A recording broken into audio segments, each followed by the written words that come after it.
Hello, I'm Dr. Scott Stern, Editor-in-Chief of the McGraw-Hill Clinical Reasoning Tool.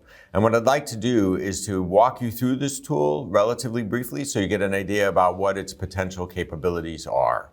So first, on this home screen, you'll see that there's a tab for what we call problems. Those are the modules that will walk students through different clinical symptoms or lab abnormalities they might encounter, as well as illness scripts.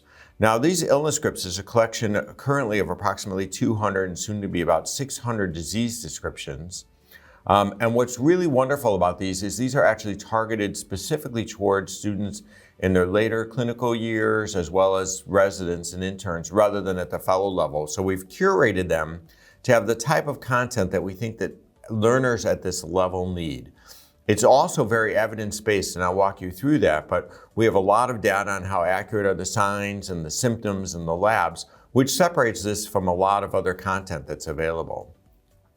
So I'm going to scroll down and give you an example of one of these illness scripts to start. Now, I thought I'd just walk you through pulmonary embolism and show you what's here. So all of these are structured exactly the same. They all have the different sections from classic presentation, which refers to what will be the textbook sort of literally classic presentation. But patients do often present differently. And so students will also be able to, in addition to the classic presentation, see atypical presentations. For instance, in pulmonary emboli accounts for a fair percentage of patients that present with cardiac syncope.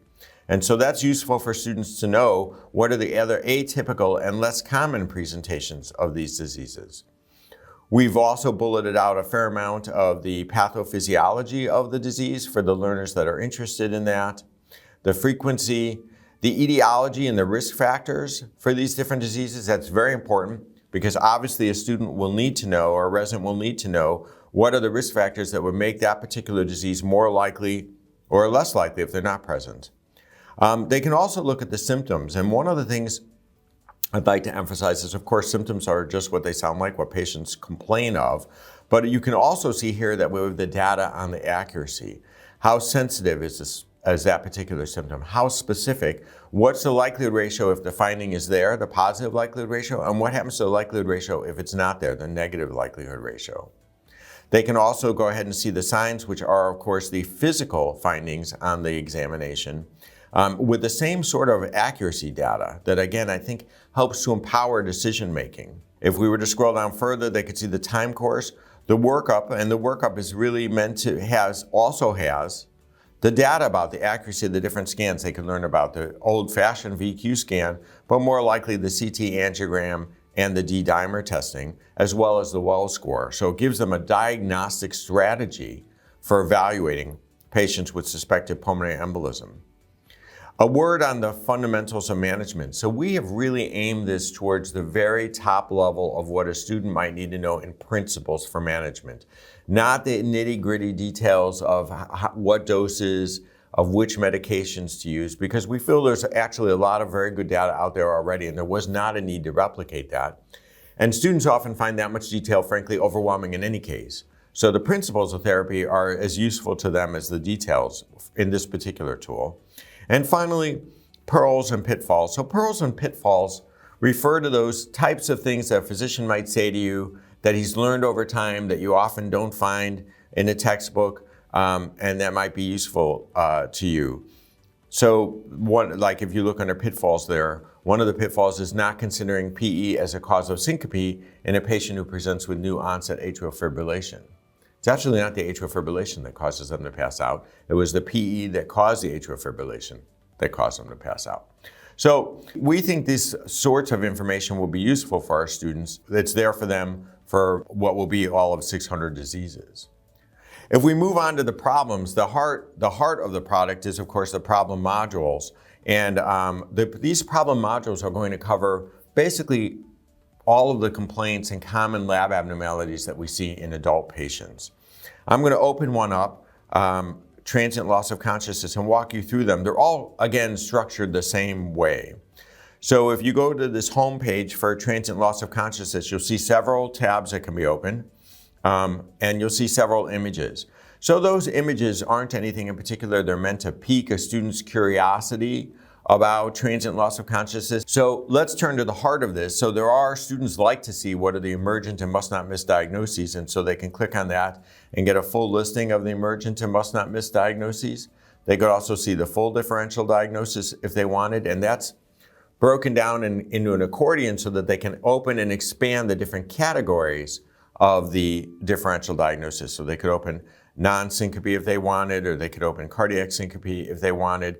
And so that's actually reinforcing the diagnostic approach all at once, because the differential diagnosis is organized in a similar way to the way that we think about this problem. They might want to see what the algorithm is for this particular problem. What's the diagnostic approach? And this shows up throughout the tool. And you can see here that someone would start with transient loss of consciousness and decide whether it was syncope or non-syncope. And if it was syncope, is it cardiac reflex or orthostatic? And so I think that gives them a very good framework if they're visually oriented in order to understand more about the product. Finally, on the bottom left is really some key information. It's the summary of approach. So for every particular problem, we've tried to summarize what's the diagnostic approach and the high level to evaluating that particular problem. And if students learned nothing else, it'd be great to know what are these pivotal points that helps to focus the differential diagnosis. And in transient loss of consciousness, it's determining whether the event was syncopal or non-syncopal. And the second pivotal point will be if a patient did have syncope, to determine what type of syncope it was. Was it cardiac reflex or orthostatic? So that's the home page. Now let's imagine that one of us had a case in mind. We saw a patient on the wards and we thought, I don't really know how they passed out. I don't really know how to evaluate it. How would someone use this tool then to help them navigate what to do? So they could begin the diagnostic process. And you see in the top left, there's the name of the current problem. So the current problem is still transient loss of consciousness. It's not syncope, it's not non-syncope, it's not cardiac syncope. All we know right now is that it's transient loss of consciousness. And you can see on the top there, they see the first pivotal question, the first question that helps to organize this differential diagnosis, which is it syncope or not? And there's a decision rule that follows. Right below that pivotal question is the reason why we ask that question. And the decision rule walks them through what type of data they need in order to make that distinction, whether it's syncope or not syncope. You can see, again, the algorithm would show up, the differential diagnosis at this current stage would show up. And finally, on the left-hand panel, you can see that there are red flags, things that they really should take note of if a patient presented with transient loss of consciousness. You know, for instance, if a patient was taking sulfonylureas or insulin, that's a red flag that they might have been hypoglycemic, and so on. They can see the key medical history at that particular point. What history should they be gathering?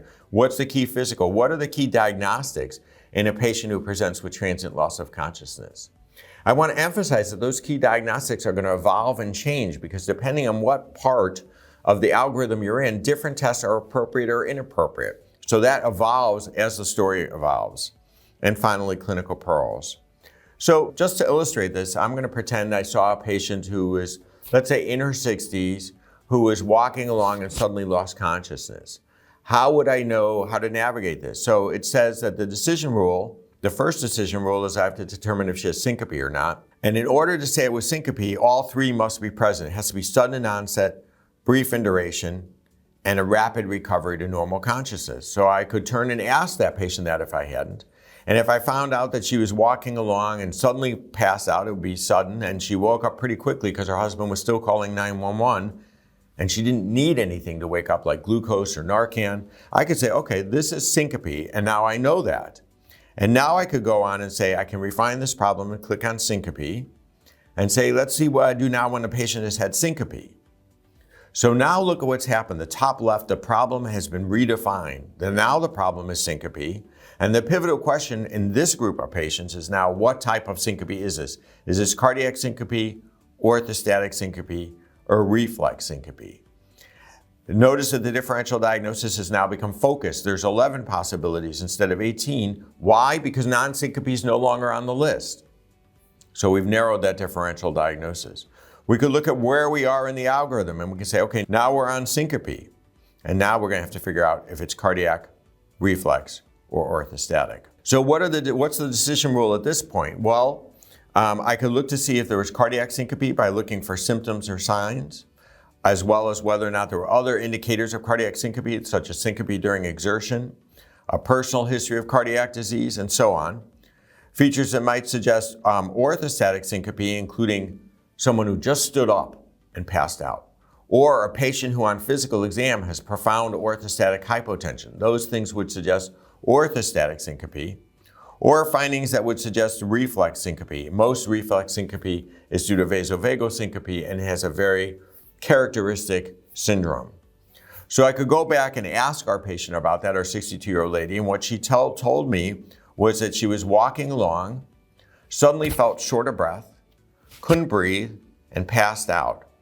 So there's several clues there that suggest it might be cardiac syncope. So first, she was short of breath. That's a sign that you can see in this decision rule. And secondly, she was walking along, she was exerting herself. She wasn't standing still like a patient is typically who has reflex syncope, nor had she just stood up as is typical for orthostatic syncope. So given those findings, even though it wasn't apparent initially, one should organize this and think about this as though it was cardiac syncope.